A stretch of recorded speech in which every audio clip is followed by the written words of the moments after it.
ओम अग्नि पुराणाय नमः। श्री अग्नि पुराण 24वां अध्याय कुंड निर्माण एवं अग्नि स्थापन संबंधी कार्य आदि का वर्णन। नारद जी कहते हैं, महर्षियों, अब मैं अग्नि संबंधी कार्य का वर्णन करूंगा जिससे मनुष्य संपूर्ण मनोवांछित वस्तुओं का भागी होता है।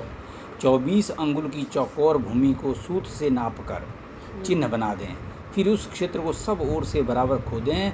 2 अंगुल भूमि चारों ओर छोड़कर खोदे हुए कुंड की मेखला बनावें। मेखलाएं 3 होती हैं जो सत्व, रज और तम नाम से कही गई हैं। उनका मुख पूर्व अर्थात ब्राह्म दिशा की ओर रहना चाहिए। मेखलाओं की अधिकतम ऊंचाई 12 अंगुल की रखें, अर्थात भीतर की ओर से पहली मेखला की ऊंचाई 12 अंगुली रहनी चाहिए।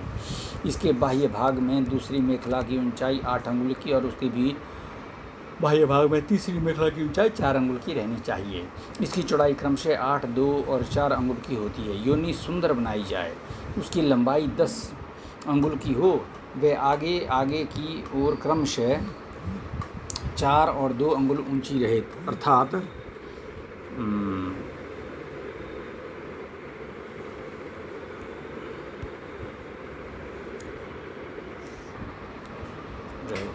अर्थात उसका पिछला भाग 6 अंगुल, उससे आगे का भाग 4 अंगुल और उससे भी आगे का भाग 2 अंगुल ऊंचा होना चाहिए। योनि का स्थान कुंड की पश्चिम दिशा का मध्य भाग है, उसे आगे की ओर क्रमशः नीची बनाना चाहिए।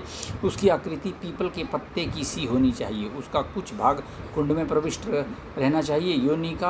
योनि का आयाम 4 अंगुल का रहे और नाल 15 अंगुल बड़ा हो। योनि का मूल भाग 3 अंगुल और उससे आगे का भाग 6 अंगुल का विस्तृत हो। एक हाथ लंबे चौड़े कुंड का लक्षण कहा गया है।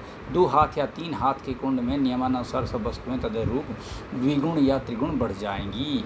अब मैं ये 1 या 3 मेखला वाले गोल और अर्धचंद्राकार आदि कुंडों का वर्णन करता हूँ। चौकोर कुंड के आधे भाग अर्थात ठीक बीचों बीच में सूत रखकर उसे किसी कोण की सीमा तक ले जाएं। मध्य भाग से कोण तक ले जाने में सामान्य दिशाओं की अपेक्षा वह सूत जितना बढ़ जाए, उससे आधे भाग को प्रत्येक दिशा में बढ़ाकर स्थापित करें और मध्य स्थान से उन्हीं बिंदुओं पर सूत को सब ओर घुमावें तो गोल आकार बन जाएगा। कुंडार्ध से बढ़ा हुआ जो कोण भागार्थ है उसे उत्तर दिशा में बढ़ाएं तथा उसी सीध में पूर्व और पश्चिम दिशा में भी 12 की ओर यत्न पूर्वक बढ़ाकर चिन्ह कर दें। फिर मध्य स्थान में सूत का एक सिर रखकर दूसरा छोर पूर्व दिशा वाले चिन्ह पर रखें और उसे दक्षिण की ओर घुमाते हुए पश्चिम दिशा के चिन्ह तक ले जाएं। इससे अर्धचंद्राकार चिन्ह बन जाएगा। फिर उस क्षेत्र को खोदने पर सुंदर अर्धचंद्र कुंड तैयार हो जाएगा। कमल की आकृति वाले गोल कुंड की मेखला पर दलाकार चिन्ह बनाए जाएं। होम के लिए एक सुंदर श्रुक तैयार करें जो अपने बाहुदंड के बराबर हो। उसके दंड का मूल भाग चतुरस्त्र हो। उसका माप 7 या 5 अंगुल का बताया गया है। उस चतुरस्त्र के तिहाई भाग को खुदवाकर गर्त बनवावें। उसके मध्य भाग में उत्तम शोभायमान वृत्त हो। उक्त गर्त को नीचे से ऊपर तक तथा अगल बगल में बराबर खुदावे। 12 का अर्धभाग छील कर साफ करा दे, उस पर रंधा करा दे। चारों ओर 1/4 अंगुल जो शेष के आधे का आधा भाग है भीतर से भी छीलकर साफ चिकना करा दे। शेषार्ध भाग द्वारा उक्त खात की सुंदर मेखला बनवावे। मेखला के भीतरी भाग में उस खात का कंठ तैयार करावे जिसका सारा विस्तार मेखला की 3/4 के बराबर हो। कंठ की चौड़ाई 1 या 1.5 अंगुल के माप की हो। उक्त श्रुक के अग्रभाग में उसका मुख रहे जिसका विस्तार 4 या 5 अंगुल का हो। मुख का मध्य भाग 3 या 2 अंगुल का हो। उसे सुंदर एवं शोभायमान बनाया जाए। उसकी लंबाई भी चौड़ाई के ही बराबर हो। उस मुख का मध्य भाग नीचा और परम सुंदर होना चाहिए। शुक्र के कंठ देश में एक ऐसा छेद रहे जिसमें कनिष्का अंगुली प्रविष्ट हो जाए। कुंड अर्थात शुक्र के मुख का शेष भाग अपनी रुचि अनुसार विचित्र शोभा से संपन्न किया जाए। शुक्र के अतिरिक्त एक श्रुबा की भी आवश्यक है जिसकी लंबाई दंड सहित 1 हाथ की हो। उसके डंडे को गोल बनाया जाए। इस गोल डंडे की मोटाई 2 अंगुल की हो। उसे खूब सुंदर बनाना चाहिए।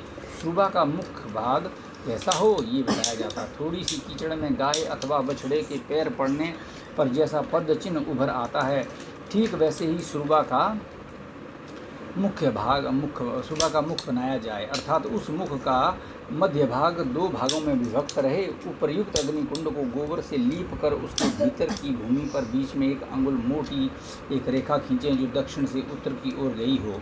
उस रेखा को वज्र की संज्ञा दी गई है। उस प्रथम उत्तराग्र रेखा पर उसके दक्षिण और उत्तर पार्श्व में 2 पूर्वाग्र रेखाएं खींचें। इन दोनों रेखाओं के बीच में पुनः 3 पूर्वाग्र रेखाएं खींचें। इनमें पहली रेखा दक्षिण भाग में हो और शेष 2 क्रमशः उसके उत्तरोत्तर भाग में खींची जाए। मंत्रज्ञ पुरुष इस प्रकार उल्लेखन रेखाकरण करके उस भूमि का अभ्युक्षण सिंचन करे। फिर प्रणव के उच्चारण पूर्वक भावना द्वारा एक विष्टर की कल्पना करके उसके ऊपर वैष्णवी शक्ति का आह्वान एवं स्थापना करे। देवी के स्वरूप का इस प्रकार ध्यान करे, वे दिव्य रूप वाली हैं और दिव्य वस्त्राभूषणों से विभूषित हैं। तत्पश्चात ये चिंतन करे कि देवी को संतुष्ट करने के लिए अग्निदेव के रूप में साक्षात श्री हरि पधारे हैं। साधक उन दोनों का पूजन करके शुद्ध कांस्य आदि पात्र में रखी और ऊपर से शुद्ध कांस्य आदि पात्र की ढकी हुई अग्नि को लाकर क्रव्याद अंश को अलग करके ईक्षणादि से शोधित उस अग्नि को कुंड के भीतर स्थापित करें। तत्पश्चात उस अग्नि में प्रादेश मात्र अंगूठे से लेकर तर्जनी के अग्रभाग के बराबर की समिधाएं देकर कुशों द्वारा 3 बार परिसमोहन करें। फिर पूर्व आदि सभी दिशाओं में कुशास्तरण करके अग्नि की उत्तर दिशा में पश्चिम से आरंभ करके क्रमशः पूर्वादि दिशा में पाद्रासादन करे। समिधा कुशा श्रुक श्रुवा आज्यस्थाली चरुस्थाली तथा कुशाच्छादित घी प्रणीता पात्र प्रोक्षणी पात्र आदि वस्तुएं रखे। इसके बाद प्रणीता को सामने रखकर उसे जल से भर दे और कुशा से प्रणीता का जल लेकर प्रोक्षणी पात्र का प्रोक्षण करे। तदंतर उसे बाएं हाथ में लेकर दाहिने हाथ में गृहीत प्रणीता के जल से भर दे। प्रणीता और हाथ के बीच में पवित्रता का अंतर रहना चाहिए। प्रेक्षणी में गिराते समय प्रणीता के जल को भूमि पर नहीं गिरने देना चाहिए। प्रोक्षणी में अग्निदेव का ध्यान करके उसे कुंड की योनि के समीप अपने सामने रखे। फिर उस प्रेक्षणी के जल से आच्छादित वस्तुओं को 3 बार सींचकर समिधाओं के बोझ को खोलकर उसके बंधन को सरकाकर सामने रखे। प्रणीता पात्र में पुष्प छोड़कर उसमें भगवान विष्णु का ध्यान करके उसे अग्नि से उत्तर दिशा में कुश के ऊपर स्थापित कर दे और अग्नि तथा प्रणीता के मध्य भाग में प्रोक्षणी पात्र को कुशा पर रख दे। तदंतर आज्य स्थली को घी से भरकर अपने आगे रखे। फिर उसे आग पर चढ़ाकर संप्लवन एवं उत्पवन की क्रिया द्वारा घी का संस्कार करें। उसकी विधि इस प्रकार है। प्रादेश मात्र लंबे 2 कुश हाथ में लें, उनके अग्रभाग खंडित न हुए हों तथा उनके गर्भ में दूसरा कुश अंकुरित न हुआ हो। दोनों हाथों को उत्तान रखें और उनके अंगुष्ठ एवं कनिष्ठ अंगुली से उन कुशों को पकड़े रखें। इस तरह उन कुशों द्वारा घी को थोड़ा थोड़ा उठाकर ऊपर की ओर 3 बार उछालें। तृण आदि लेकर घी को देखें और उसमें कोई अपद्रव्य हो तो उसे निकाल दें। इसके बाद तृण अग्नि में फेंककर उस घी को आग पर से उतार दें और सामने रखें। फिर श्रुक और श्रुवा को लेकर उनके द्वारा होम संबंधी कार्य करें। पहले जल से उनको धुलें, फिर अग्नि से तपाकर सम्मार्जन कुशों द्वारा उनका मार्जन करें। उन कुशों के अग्रभागों द्वारा श्रुक श्रुवा के भीतरी भाग तथा मूल भाग से उनके बाह्य भाग का मार्जन करना चाहिए। तत्पश्चात पुनः उन्हें जल से धोकर आग से तपावे और अपने दाहिने भाग में प्रस्थापित करें। इसके बाद साधक प्रणव से ही अपना देवता के अथवा देवता के नाम नाम के आदि में प्रणव तथा अंत में नमः पद लगाकर उसके उच्चार पूर्वक होम करें। हवन से पहले अग्नि के गर्भाधान से लेकर संपूर्ण संस्कार अंग व्यवस्था के अनुसार संपन्न करने चाहिए। मतांतर के अनुसार नामांत व्रत बंधात व्रत योग्योपवीत तांत समांतरांत अथवा यथा यज्ञाधिकारांत संस्कार अंगानुसार करने चाहिए। साधक सर्वत्र प्रणव का उच्चारण करते हुए पूजनोपचार अर्पित कर और अपने वैभव के अनुसार प्रत्येक संस्कार के लिए अंग संबंधी मंत्रों द्वारा होम करे। पहला गर्भाधान संस्कार है, दूसरा पुंसवन, तीसरा सीमंतोनयन चौथा जातकर्म, पांचवा नामकरण, छठा चूड़ाकरण, सातवां व्रतबंध यज्ञोपवीत, आठवां वेदारंभ, नवा समावर्तन तथा 10वां श्री पत्नी संयोग विवाह संस्कार है। जो यज्ञ के लिए अधिकार प्रदान करने वाला है। क्रम से एक एक संस्कार क्रम का चिंतन और तदनुरूप पूजन करते हुए हृदय आदि अंग मंत्रों द्वारा प्रति कर्म के लिए 8 आहुतियाँ अर्पित करें। तदंतर साधक मूल मंत्र द्वारा सुबह से पूर्णाहुति दे। उस समय मंत्र के अंत में वौष्ट पद लगाकर प्लुत स्वर से सुस्पष्ट मंत्रोच्चारण करना चाहिए। इस तरह वैष्णव अग्नि का संस्कार करके उस पर विष्णु देवता के निमित्त चारों पकावे। वेदी पर भगवान विष्णु की स्थापना एवं आराधना करके मंत्रों का स्मरण करते हुए उनका पूजन करें। अंग और आवरण देवताओं सहित इष्ट देव श्री हरि को आसन आदि उपचार अर्पित करते हुए उत्तम रीति से उनकी पूजा अर्चना करनी चाहिए। फिर गंध पुष्पों द्वारा अर्चना करके सूर्य श्रेष्ठ नारायण देव का ध्यान करने के अनंतर अग्नि में समिधा का आधान करे और अग्नीश्वर हरि श्री हरि के समीप आधार संज्ञ 2 घृताहुतियाँ दे। इनमें से एक को तो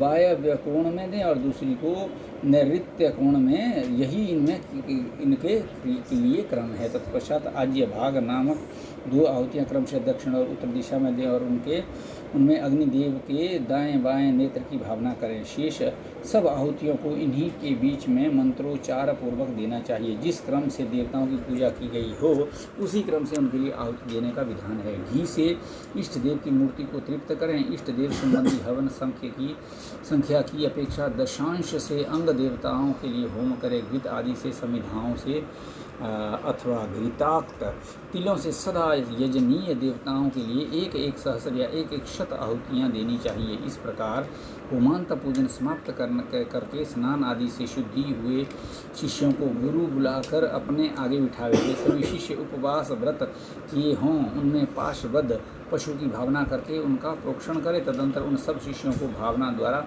अपने आत्मा से संयुक्त करके अविद्या और कर्म के बंधन से आबद्ध हो लिंग शरीर का अनुवर्तन करने वाले चैतन्य जीव का जो लिंग शरीर के साथ बंधा हुआ है ध्यान मार्ग से साक्षात करके उसका सम्यक प्रोक्षण करने के पश्चात वायु बीज के द्वारा उसके शरीर का शोषण करे। उसके बाद अग्नि बीज रम के चिंतन से अग्नि प्रकट करके ये भाव करे कि ब्रह्मांड संज्ञक सारी सृष्टि दग्ध होकर भस्म की पर्वताकार राशि के समान स्थित है। पश्चात भावना द्वारा ही जल बीज